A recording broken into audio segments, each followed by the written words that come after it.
remember when we were strong. Back in the days before King Tenebrae and his royal guard, and the people of Amosran took up their own arms for fun and profit. Before all that, there was just us, the Viridian Outriders. We kept the roads and trails safe and secure, with homes and forts scattered about and locales civilized and not. Time passed, and we have been replaced. And yet, I hear the rumblings and murmurs of the roads being less safe than they had been. Monsters sniffing around in smaller towns and magic acting oddly. Who knows? Maybe we'll be needed again. Hello, and welcome back to Another Path. My name is Chase, and I remain your GM. Today, we see the events of last episode, but through the eyes of one Aroben Cronin. As a bit of a programming update, our next episode is actually going to be part 2 of our 3 Too Many arc. We'll be back 2 weeks after that with these events through Cecil's point of view. Thank you to our backers, Tyler, Kyle, and Rin for their support. If you like what you hear, consider donating to us at patreon.com/ghostlightmedia, and maybe try checking out some of the other shows on the network. But with that, sit back, relax, and enjoy your trip down another path. The morning after your shopping adventure, you and the rest of your crew pack up and leave the seat. It is a quiet journey, especially now that Luca has consented to traveling the main roads. So there is no issues with going off sides and whatnot. It is just a straight shot back to Bering. It should take just about a week or so at your pace. It is the morning of the 3rd day. The smell of campfire is still hanging thick on everyone's clothes. You all saddle up and head out. As you ride, you see people are kind of drifting to different places amongst the line. Luca has actually called Harper up to the head of the pack to have a discussion about something. And Dieter and Cecil seem to be pulled into conversation. Go ahead and give me a perception check. Okay. Perception, which we know famously goes well. For sure. Oh, hey, that's going to be a 17. Okay. You're kind of watching your other companions, talking to other folks. And as Steward Bailey rides up next to you, you are not taken by surprise. So, Aroben, doing all right then? Yeah. How's it going, Stewart? He gives you a side eye and just kind of lets it fly. Fine. So can I ask you a potentially impertinent question? Sure. What is with your powers? Well, I'm not entirely sure. It's something that has recently been given to me. Or rather, I found it. Okay. How recent? It's a few months before I came to Bering. Whoa, really? Yeah, I mean... Elijah kind of leans forward in his saddle, crosses his arms, and really gives you kind of an appraising look. Not one of derision or fear, but one of genuine deep curiosity. That's, Aroben, you've gotten real good at it. It's not something I'm trying to practice or perfect. It's just something I feel, That's genuinely astounding. And he lowers his voice and kind of brings his horse up a little bit closer to yours. I know a bit about treating with those who are, and he just looks around, above our pay grade. I don't do it. I have an intellectual curiosity. And so I've done a fair bit of research. So I have an inkling of roughly what you've got going on. But typically it takes months or years before people can get anywhere even close to what you've managed in, like 2 or 3 months' time? Maybe 4? Well, I feel like the power that comes through me is not from me. Well, no, that's what I'm talking about. Like, you're in some kind of deal with, he just kind of waves his hands, something else? No, it's not like that. I didn't sign a contract or anything like that. It very rarely is so on the page, not to make a pun, but I mean, I think it has something to do with this. And you're pulling out your amulet? Mm-hmm. Huh. Really, Cronin? Bringing somebody else in on our little secrets. Interesting. Well, if he has any idea of something that could enlighten me, something that you're so cagey about. Oh. Fine. I was never against the rules. Huh.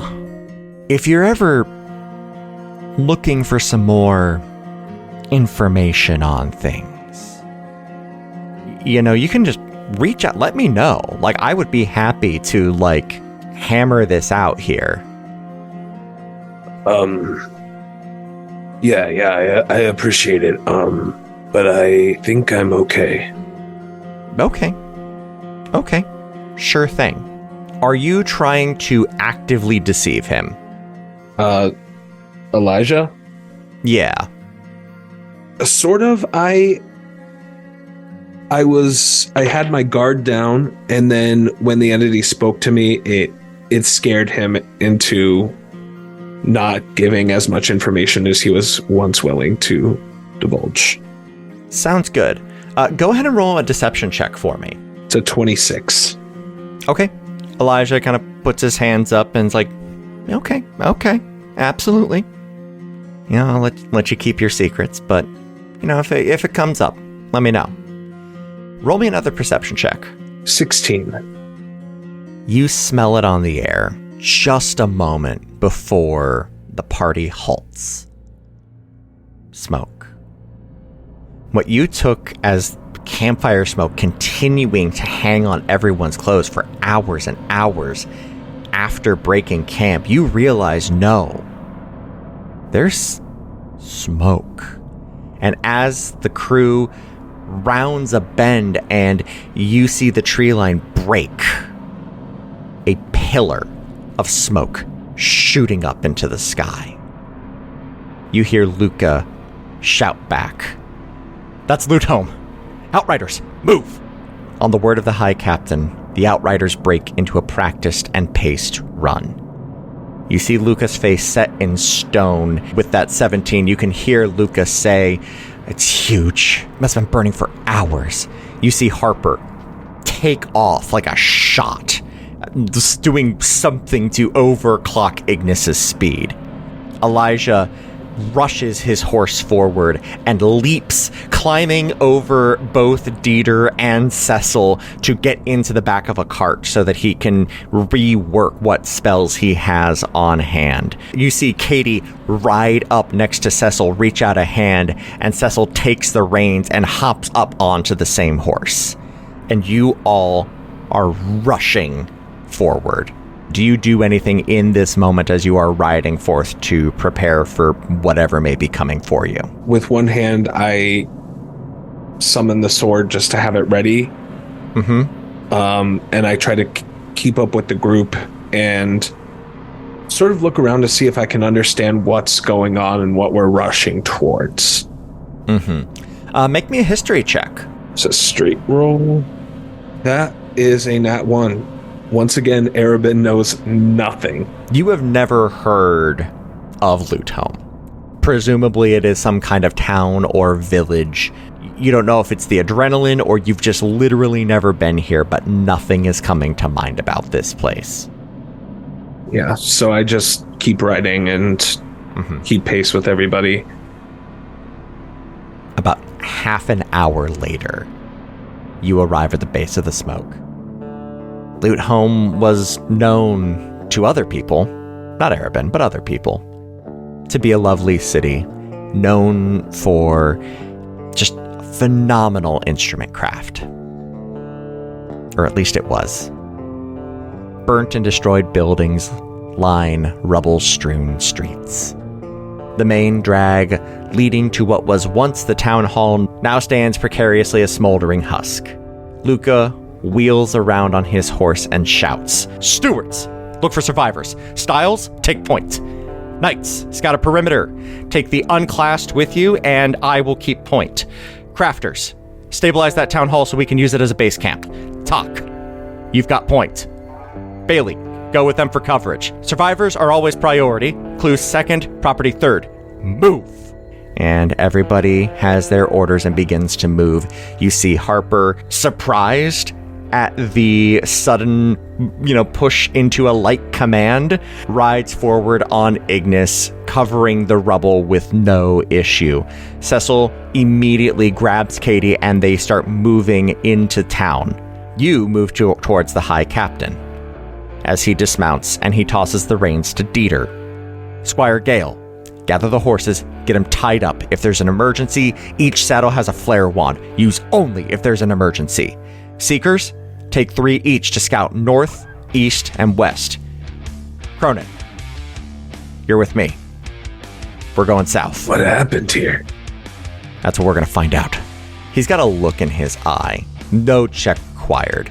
But go ahead and give me an insight check, actually. I am curious if you'll pick what Aroben would notice in this moment. That was another nat 1. I'm switching to another dice. Understandable.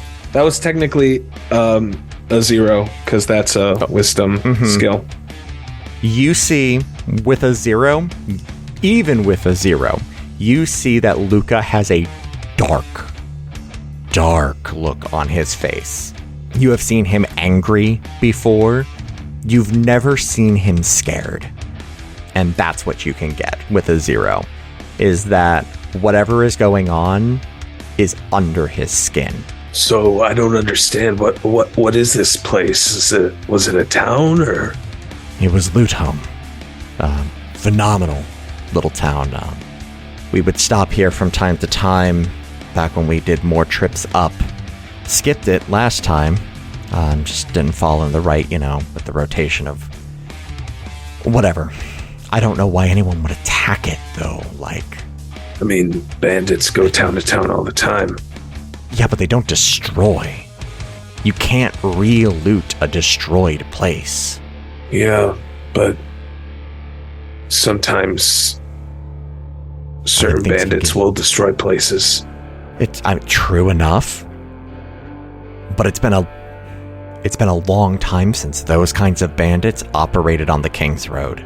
The two of you move towards the center of town. You are seeing those under Cecil's command moving through the city, trying to call out for survivors, trying to dig rubble aside, and immediately the two of you take a sharp left turn and move down south into the woods. All right, keep an eye out.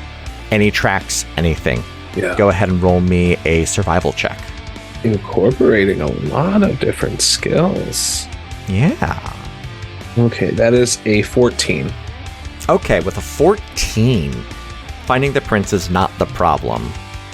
The problem is finding the right ones, because it is chaos out here. People were clearly trying to get away, and it was not working out for them. As your eye catches the footprints and you're starting to recreate battles in your mind, you see the untimely ends of all of them. Villagers, common folk, slain in the streets and the outskirts of Loot Home. But there are no bodies? Oh, there are bodies. Okay. Now that you're looking for them, they are everywhere. A handful of guards, a nominal peacekeeping force, just cinders. You're seeing elements of magic being used, not terribly well, but there it is. You're seeing burnt gashes in the trees, you're seeing bodies in the brush. Luca continues to move forward, that same dark look increasingly engraved on his face. Where'd they come from? Where'd they come from? How did they do this? If the guard was slain out here on the outskirts of town, I don't think there's going to be any survivors. And he turns to you on a heel. Go ahead and make that insight check again. 18. He's seen this before. I'm not looking for survivors. I'm looking for who did this. And he presses into the woods. I follow behind. He moves through, his sword in hand, hacking away at the brush as it gets in his way. Go ahead and roll me a stealth check, please. As you see, Luca throws a fist into the air and stops. That is a 13. Okay. His fingers move and point ahead, and he shows you, just barely through the brush and trees, there is an encampment. Not a big one. Maybe 10 people at most would have been there. It seems mostly devoid at this point, mostly broken up. It looks like there is there are 2 individuals still there, breaking down the last bits of tents. They are moving with cool, almost robotic efficiency. But there is a savageness as well to the way they are doing this. There is very little care for the things that they are throwing into bags. They are just trying to tear this down as quickly and efficiently as possible. Red armor gleams in the noonday sun as they move around. It looks like it's like a dyed leather. All right. I'm going to go ahead and charge in. Give it a beat. Hit him from behind. Got it.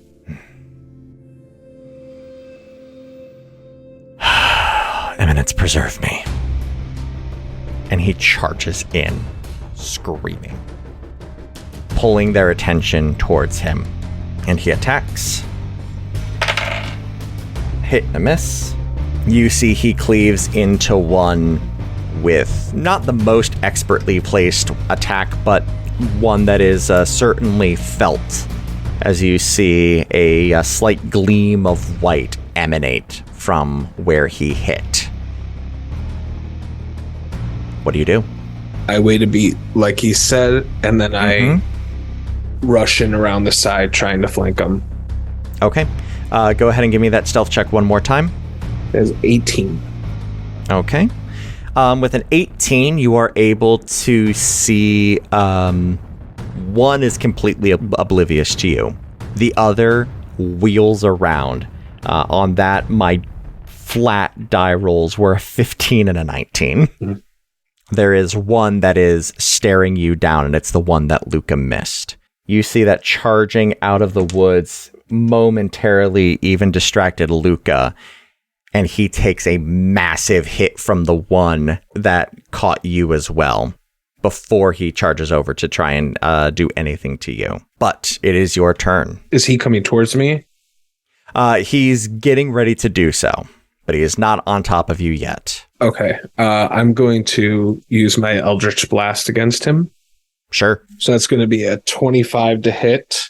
That'll hit. And that's 9 damage. Great. Second beam is a 14 to hit. That will miss. Okay. So the first one, I kind of want to describe it because it's the first time I've used it. Yes, please. The first one shoots out like it did when we first started, orange with yellow strings. And this sort of, as it hits the guy, it sort of catches Aroben off guard. Mm-hmm. And Aroben doesn't even try to shoot off the second one.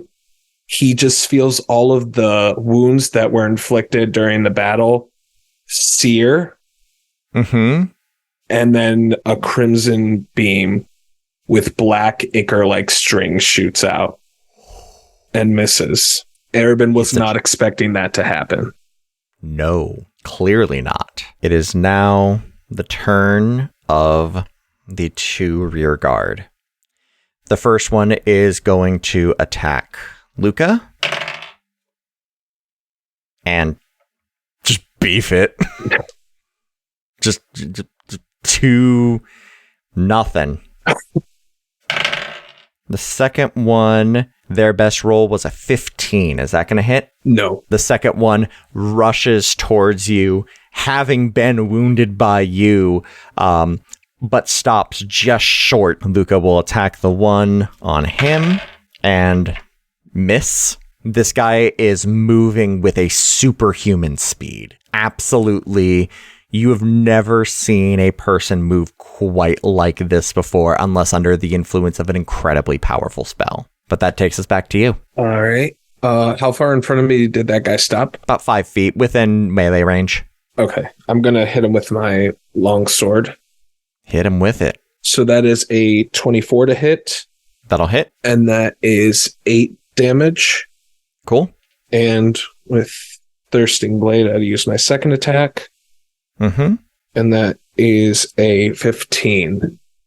That will not hit. So the first slash he takes hits him across the chest.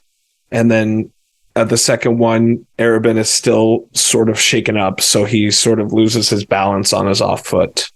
Mm-hmm. And that is going to take us to the 2 guards. That is going to be 1 hit on Luca. Luca is looking rough as he takes an absolutely massive hit from this guy. You see, as you look over, a burst of fire erupts from one of the wounds. Oh, jeez. And 19 will hit you, correct? Yeah. Okay.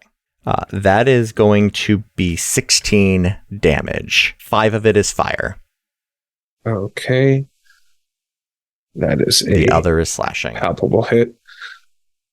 Aroben takes that hit as normal, snaps back. Mm-hmm. The fire that was hit with Aroben, he's going to grab as his eyes glow, and he says, Ardiat. Hellish Rebuke, so that's a dexterity saving throw. Absolutely. That is a natural 1. Oh. So he's going to take the full damage from this. Full damage? That's 27 fire damage. You see this fire not take the purchase that you think it should. And then, in that moment, something in your brain goes, no. And I don't know if it was Aroben, the entity, or the penumbra. Something in that triad of individuals makes that fire burn black and erupt and encase this thing as it dies. Oh, shit. Because even though this thing is resistant to fire, and you've learned this, you still managed to kill it with that. Wow. Jumping to Luca. Luca takes his sword, pulls back, and nearly runs the one he is fighting through. It is barely keeping itself together. No.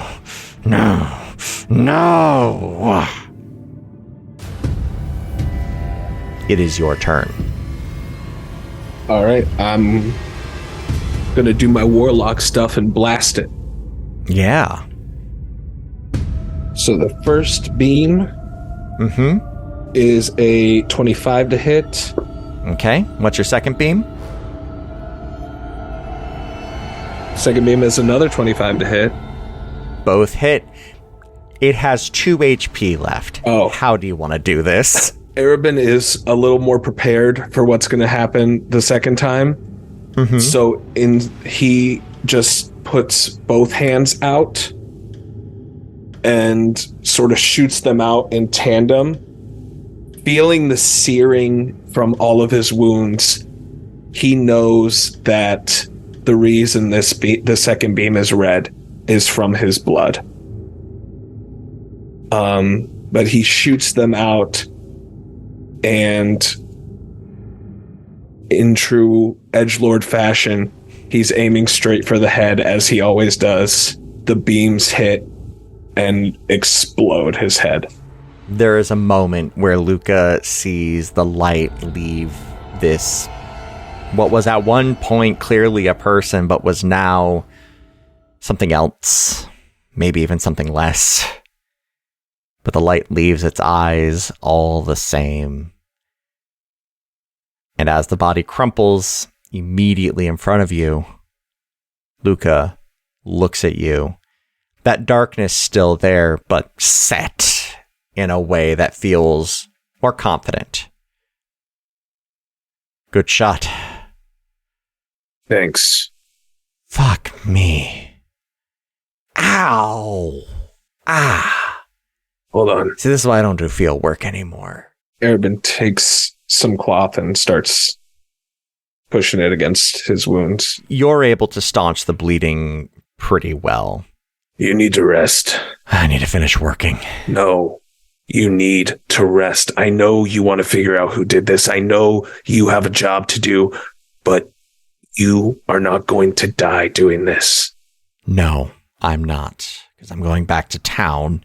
I'm going to gather the troops and do the actual part of my job that I should have been doing. All right. I'm sorry, Aroben. This was foolish of me. I shouldn't have let us out here like this. I should have been looking for survivors like I fucking said I would. If this gets us some answers, I'm happy to do it. I don't mind getting my hands dirty, you know that. He kicks the body of the now headless man that you both shared a part in killing, and gestures at the armor. I've never seen anything like this. And Aroben, again, no check required. This is as alien to you as you could imagine. Like, red leather armor is not uncommon or unheard of, but it is entirely unadorned, except for a single black spot in the center of its chest. Yeah, these are no normal bandits. No, they're definitely not. The way they acted, the way they moved, they were... Can I tell what the black dot is? Roll me a history check and an insight check. It's a 16 on history. Okay. That's a 4 on insight. Okay. With a 16 on history, you know that a black dot has been used to symbolize a multitude of things in the past. Ben, you can't bring any of them to mind right away. It's like bringing up an obscure Greek god, but you know there have been deific entities that have used the black dot as their symbol in the past, though they have largely fallen out of favor and worship in modern era. You know that there are some mages that, do pay alms to the dark moon, which is basically more of a fae entity than anything else, but none of that feels right in this moment. It feels, as Luca is standing there just putting his head together, it feels like he is constantly on the verge of saying something and just never lets it cross his lips. Whether it is a matter of him being unable to find the words or him being unable to use the words he has found. Nothing. Should we take this armor with us or any of this stuff here? See if anybody knows what it is? I don't want to haul the whole body back. I imagine there will be others in the city. They did a number on this town, but they couldn't have... These cannot be the only deaths on their side. There were like 100 people that were living here. Yeah, but if 2 of them could do this to us, town never stood a chance. Not a second of a chance. Yeah, can you, I hate to ask, can you haul one of these guys back? Absolutely. Thank you. I'll walk with you most of the way, but once we get back to town, I need to see what's going on. Just take it over by Dieter and the horses, and we'll go from there. Sure. Aroben leans down and picks up the headless body of that guy and sort of slings it over his shoulder. Headless one's got less weight. Like, that's going to be the easiest one. Well, the other one burned And to a crisp, so. there is that. And the two of you begin a quiet walk back.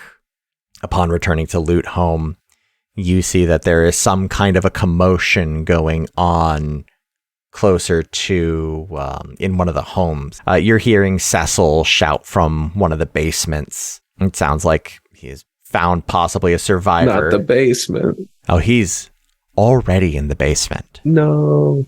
Luca points and directs you to drop the body off back over by where the horses were.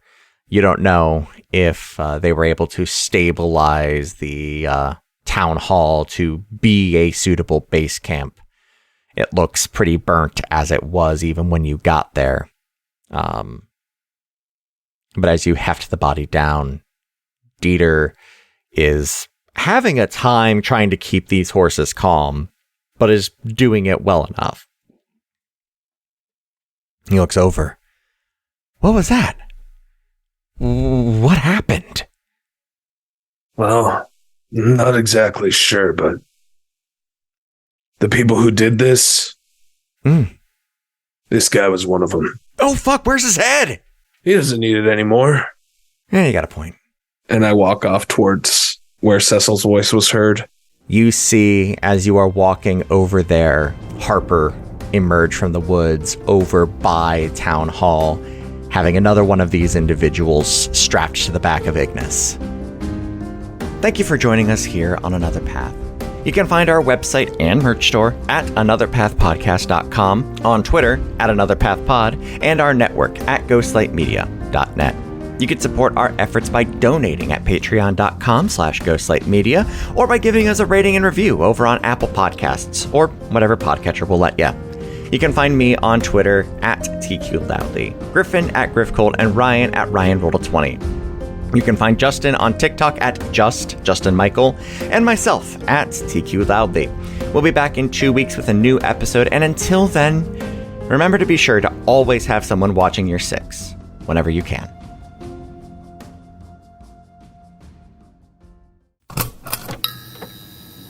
This has been a Ghostlight Media production.